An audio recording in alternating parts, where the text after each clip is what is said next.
आणि एक अतिशय महत्त्वाची बातमी, लेबनन आणि सिरियामध्ये स्फोटांची मालिका सुरूच आहे। आधी पेजरमध्ये झालेल्या स्फोटानंतर आता वॉकी टॉकी, मोबाईल आणि लॅपटॉपमध्ये स्फोट झालेले आहेत। हिजबुल्लाच्या सैनिकांनी वापरलेल्या वॉकी टॉकी, मोबाईल आणि लॅपटॉपमधील स्फोटात तब्बल 6 जणांचा मृत्यू झालाय। 2 दिवसात झालेल्या स्फोटात एकूण 20 जण मृत्युमुखी पडलेत, तर 3000पेक्षा जास्त लोक जखमी झाले आहेत। जखमींमध्ये बेरूतमधील इराणच्या राजदूताचा देखील समावेश आहे। पेजर स्फोटात मृत्युमुखी पडलेल्यांवर अंत्यसंस्कार केले जात असताना वॉकी टॉकीचा स्फोट झाला। लेबननच्या दक्षिणेकडील आणि बेरूतच्या दक्षिण उपनगरात हे स्फोट झालेले आहेत। ही उपकरणं 5 महिन्यांपूर्वी खरेदी केली होती। या सगळ्या स्फोटांमध्ये मागे इस्रायलचा हात असल्याचा आरोप होतोय।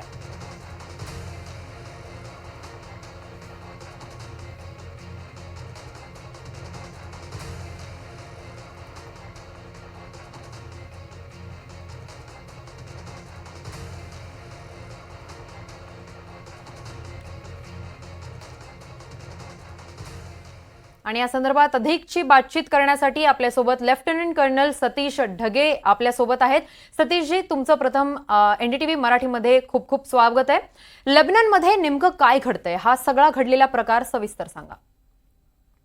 नक्कीच किरण, मागच्या 2 दिवसाच्या घटना जर आपण त्या ठिकाणी पाहिल्या तर मागच्या 2 दिवसांमध्ये 32हून अधिक लोकांचा जो आहे एक प्रकारे या ब्लास्ट मध्ये बळी गेलेला आहे। हजारो लोक जखमी झालेले आहेत, जायबंदी झालेले आहेत। आणि या घटनेचे जे आहेत वेगवेगळे जे आहेत अँगल्स आपल्याला या अनुषंगाने समजून घ्यावे लागतील। मुळातच आतापर्यंत आपण जर पाहिलं तर इराण समर्थित जे वेगवेगळ्या प्रकारचे दहशतवादी गट आहेत, ज्यामध्ये पहिल्यांदा हमासचा समावेश होता, आता हिजबुल्लाचा समावेश आहे आणि तिसरा जो गट आहे तो हुती आहे। हमासचा एक प्रकारे पूर्णपणे कंबरड मोडल्यानंतर आता इस्रायलनं कुठेतरी जो आहे आपली दिशा ही लेबननच्या दिशेनं किंवा एक प्रकारे जे आहे हिजबुल्लाच्या दिशेनं त्या ठिकाणी वळवलेली आपल्याला दिसतेय। आणि मागच्या 2 दिवसाच्या घटना तर त्या ठिकाणी पाहिल्या तर पारंपरिक युद्धाच्या, पारंपरिक संघर्षाच्या पलीकडे जाऊन इस्रायलनं त्यातल्या त्यात मोसादनं हिजबुल्लाला क्लिअर कट एक प्रकारचा मेसेज त्या ठिकाणी दिलेला आहे की तुमच्या हातामध्ये असणारे वॉकी टॉकी, तुमच्या कमरेला लावले गेलेले जे पेजर आहेत ते सुद्धा सुरक्षित नाहीत। आम्ही तिथे घुसून सुद्धा जे आहे तुम्हाला कळण्याच्या आत त्या ठिकाणी हल्ले करू शकतो, ब्लास्ट करू शकतो। म्हणून खरोखरच हिजबुल्लाला जो आहे एक प्रकारे हा संदेश आहे की तुम्हाला हा संघर्ष वाढवायचा आहे का, आणि जर तुम्हाला संघर्ष वाढवायचा असेल तर आम्ही जे आहे किती डीप जाऊ शकतो, इलेक्ट्रॉनिक वॉरफेअर मध्ये, सायबर वॉरफेअर मध्ये आमची किती महारत आहे, हेच या एक प्रकारच्या या घटनेतून त्यांनी स्पष्टपणे हिजबुल्लाला आणि त्याचबरोबर इराण समर्थित वेगवेगळ्या दहशतवादी संघटनांना मेसेज दिलेला आहे, तशा प्रकारचं इंडिकेशन दिलेलं आहे। अगदीच सर, पेजर आणि वॉकी टॉकीचा वापर करून हा हल्ला कसा करण्यात आलेला आहे? कारण काल जर बघितलं आपण, परवा पेजरच्या हल्ल्यामध्ये 8 ते 9 जणांचा बळी गेला आणि वॉकी टॉकीचा, मोबाईलचा आणि लॅपटॉपचा त्यानंतर स्फोट झालेला आहे, त्यामध्ये देखील 6 ते 7 जणांचा बळी गेलेला आहे। तर या नेमका हा हल्ला कसा झालेला आहे, स्फोट कसा नेमका घडवून आणला असेल? इस्रायलचं तंत्रज्ञानातली महारत आणि त्याचबरोबर मोसादची गुप्तहेर यंत्रणा ही किती सक्षमरित्या काम करते याचं हे उत्कृष्ट उदाहरण आहे। मुळात जर आपण पेजर ब्लास्ट त्या ठिकाणी पाहिले तर ऑलमोस्ट 5 ते 6 महिने अगोदरच ही सगळी जी कारवाई आहे ती इस्रायलच्या मोसादनं त्याचबरोबर त्यांच्या सुरक्षा एजन्सीजनं पार पाडली होती। आतापर्यंतची जी माहिती आपल्याकडे प्राप्त झालेली आहे, मुळात आपण जर हिजबुल्लाच्या दहशतवाद्यांना, अतिरेक्यांना त्यांची जर मोडस ऑपरेंडी लक्षात घेतली तर ते पर्पजफुली, म्हणजे या हिजबुल्लाचा जो प्रमुख आहे नसरुल्ला, त्यांना ऑफिशियली त्या ठिकाणी सांगितलं होतं की त्या अतिरेक्यांनी, या हिजबुल्लाच्या अतिरेक्यांनी मोबाईलचा वापर करू नये। का? कारण या नसरुल्लाच्या मताच्या अनुसार हे मोबाईल म्हणजे इस्रायलच्या स्पाय, त्यांच्या गुप्तहेरापेक्षा सुद्धा जे आहेत जास्त खतरनाक आहेत। कारण या मोबाईलच्या माध्यमातून या दहशतवाद्यांचा ठाव ठिकाणा एक प्रकारे प्राप्त करणं, त्यांना ट्रॅकिंग करणं हे खूप इझिली जातं। म्हणून पर्पजफुली, अतिशय सिस्टमॅटिकली हिजबुल्ला जो आहे तो मोबाईलचा वापर न करता लो टेक्नॉलॉजी कम्युनिकेशन इक्विपमेंट्स, म्हणजेच एक प्रकारे पेजर असो किंवा वॉकी टॉकी असो, यांचा वापर जो आहे मोठ्या प्रमाणावर करताना मागच्या कित्येक महिन्यापासून आपल्याला दिसत होता।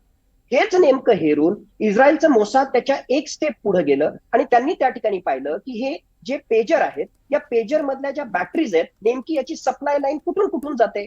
मग त्या सप्लाय लाईनचा ज्यावेळेस त्यांनी अभ्यास केला त्यावेळेस त्यांच्या लक्षात आलं की हंगेरीच्या बुडापेस्टमध्ये या लिथियम बॅटरीज ज्या आहेत, एका तैवानी कंपनीच्या माध्यमातून हंगेरीच्या बुडापेस्टमध्ये या एकूणच पेजरच्या निर्मितीमधला एक महत्वाचा टप्पा त्या ठिकाणी पार पाडला जातो। मोसादनं अतिशय सिस्टमॅटिकली त्यामध्ये ते घुसले आणि या पेजरच्या निर्मितीमध्येच फॉल्टी अशा प्रकारचे काही इक्विपमेंट, त्याचबरोबर काही एक्सप्लोजिव्ह त्यांनी प्लांट केले आणि हे अशा प्रकारची फॉल्टी बॅच आणि त्यातून निर्माण झालेले पेजर हे जे आहे एक प्रकारे या हिजबुल्ला अतिरेक्यांच्या हातात आले. त्याच प्रकारे वॉकी टॉकी सुद्धा जे आहे मागच्या 5 ते 6 महिन्यामध्ये बनलेले आणि या हिजबुल्लाच्या अतिरेक्यांच्या हातात पडलेले अशी माहिती आपल्या समोर त्या ठिकाणी येते. म्हणजे अतिशय शिस्तबद्धपणे सप्लाय लाईन मध्ये घुसणं, या लिथियम बॅटरीमध्ये एक्सप्लोजिव्ह म्हणजे त्याच्याशी संबंधित एक्सप्लोजिव्ह त्या ठिकाणी जे आहे प्लांट करणं आणि एकाच वेळी हे सगळे ब्लास्ट घडवून आणणं अतिशय सिस्टमॅटिकली यातून दिसतंय की मोसादची त्याचबरोबर इस्रायल एजन्सीची टेक्नॉलॉजिकली किती महारत आहे, किती नाविन्यपूर्ण तरीक्याने पद्धतीनं ते जे आहे आपलं इप्सित ध्येय मिलिटरी ऑब्जेक्टिव्ह त्या ठिकाणी हासिल करू शकतात. आणि एकूणच या माध्यमातून जसं मी सांगितलं की पारंपरिक युद्धाच्या पलीकडे जाऊन इलेक्ट्रॉनिक वॉरफेअरची, सायबर वॉरफेअरची नवीन सुरुवात ही इस्रायलनं इराण समर्थित जे दहशतवादी ग्रुप आहेत त्यांच्या विरुद्ध सुरू केलेली आहे. नक्कीच. हिजबुल्लाला टार्गेट का करण्यात येत आहे? हिजबुल्ला ही संघटना नेमकी काय आहे आणि कशासाठी काम करते? हा वाद जो आहे किंवा हा जो झगडा आहे हा इराण विरुद्ध इस्रायल अशा प्रकारे त्या ठिकाणी.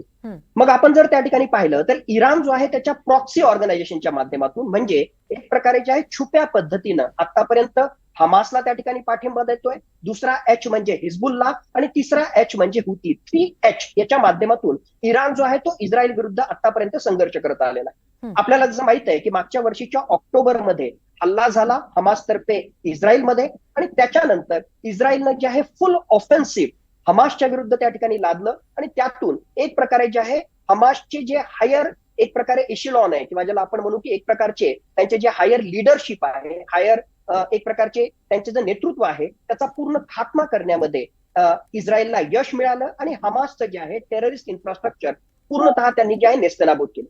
आता हे झाल्यानंतर दुसरा एक महत्वाचा शत्रू जो इराणच्या इस्रायलच्या समोर त्या ठिकाणी येतो म्हणजे इराण समर्थित गट हिजबुल्ला जो लेबननच्या माध्यमातून म्हणजे लेबननच्या दिशेनं म्हणजेच एक प्रकारे इस्रायलच्या उत्तरेला लेबनन आहे आणि उत्तरेकडून हिजबुल्लाच्या माध्यमातून इस्रायलवर हल्ला करण्याचा प्लॅन हा मागच्या काही महिन्यांपासून जो आहे लेबननच्या धर्तीवरून हिजबुल्ला त्या ठिकाणी करतोय आणि आतापर्यंतचा इतिहास आहे की हिजबुल्लानं सुद्धा वेळोवेळी इस्रायल विरुद्ध हल्ले केलेले आहेत. मग आता इस्रायलची नजर जी आहे या इस्लामिक दहशतवाद्यांविरुद्ध म्हणजे हिजबुल्लावर त्या ठिकाणी आहे आणि हिजबुल्लाचं जर कंबरड त्या ठिकाणी बोलायचं असेल तर त्यांच्यावर आतापर्यंत एक प्रकारे जे आहे एरियल स्ट्राईक इस्रायलनं केलेलेच आहेत, वेगवेगळ्या प्रकारचे ड्रोन हल्ले केलेले आहेत. पण एक प्रकारे जो आहे ज्याला आपण म्हणतो सरप्राईज फॅक्टर, हा सरप्राईज फॅक्टर इस्रायलनं त्या ठिकाणी पिक्चरमध्ये आणला आणि त्याच्याच माध्यमातून जे कम्युनिकेशन इक्विपमेंट आहेत त्या कम्युनिकेशन इक्विपमेंट मध्येच एक प्रकारे ब्लास्ट करण्याची नवीन रणनीती, नाविन्यपूर्ण रणनीती इस्रायलनं त्या ठिकाणी राबवली आणि आता याच्या माध्यमातून इस्रायलचे जे वेगवेगळे दहशतवादी नेटवर्क आहेत नक्कीच त्यांचे मोटिवेशन लेवल जे आहे म्हणजेच त्यांचं एकूणच हे सगळे कार्यकर्ते ते दहशतवादी जे आहेत त्यांचं मोटिवेशन लेवल हे खूप कमी झालेलं असणार आणि याच्या माध्यमातून एक प्रकारची भीती या दहशतवाद्यांमध्ये या एकूणच स्ट्रक्चरमध्ये निर्माण करण्यामध्ये इस्रायल जे आहे नक्कीच यशस्वी झालेलं आपल्याला दिसतंय.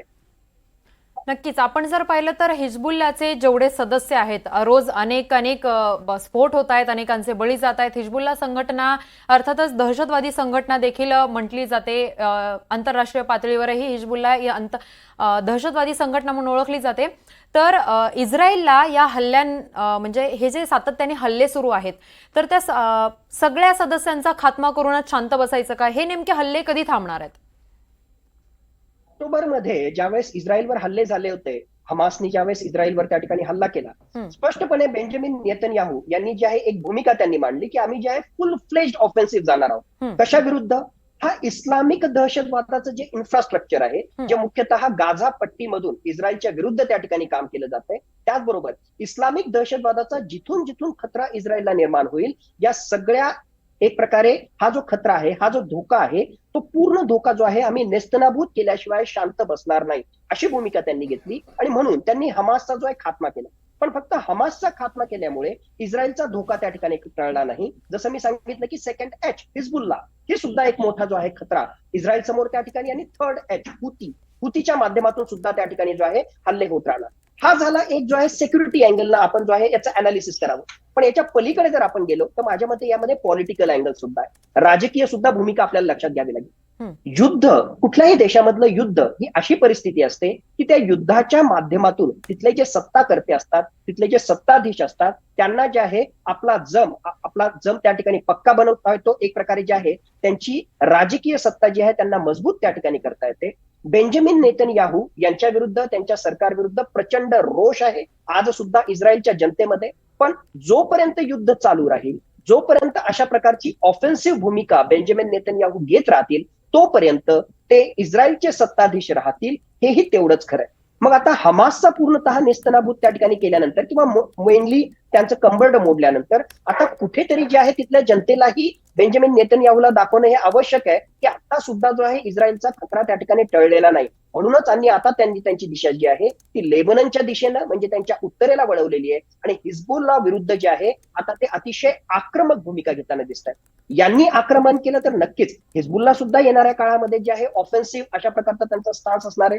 ते सुद्धा जे आहे वेगवेगळ्या प्रकारे इस्रायलवर हल्ले करण्याचा त्या ठिकाणी प्रयत्न करतील. आणि जोपर्यंत अशी संघर्षाची भूमिका राहील, जोपर्यंत अशी युद्धाची भूमिका किंवा एक प्रकारे युद्ध सदृश परिस्थिती इस्रायल आणि आसपासच्या भागांमध्ये त्या ठिकाणी राहील, तोपर्यंत बेंजामिन नेतन्याहू हे जे आहे त्या ठिकाणी सत्ताधीश बनून राहतील किंवा ज्या वेळेस ही सगळी युद्धाची परिस्थिती निवळली जाईल, ऑटोमॅटिकली त्या ठिकाणी निवडणुका होतील किंवा ऑटोमॅटिकली त्यांच्या सत्तेशी संबंधित जे आहे वेगवेगळ्या प्रकारचे प्रश्न निर्माण होतील. म्हणून राजकीय दृष्ट्या सुद्धा हे सगळं पेटवत राहणं, अशा प्रकारची जी आहे भूमिका घेणं हे इस्रायलला, सध्याच्या इस्रायलच्या सत्ताधीशांना क्रमप्राप्त आहे. आणि म्हणूनच अशा प्रकारचा ऑफेन्सिव्ह स्टान्स, नाविन्यपूर्ण तरीकेने ऑफेन्सिव्ह स्टान्स हे ते हिजबुल्ला विरुद्ध घेताना आपल्याला स्पष्टपणे दिसत आहेत.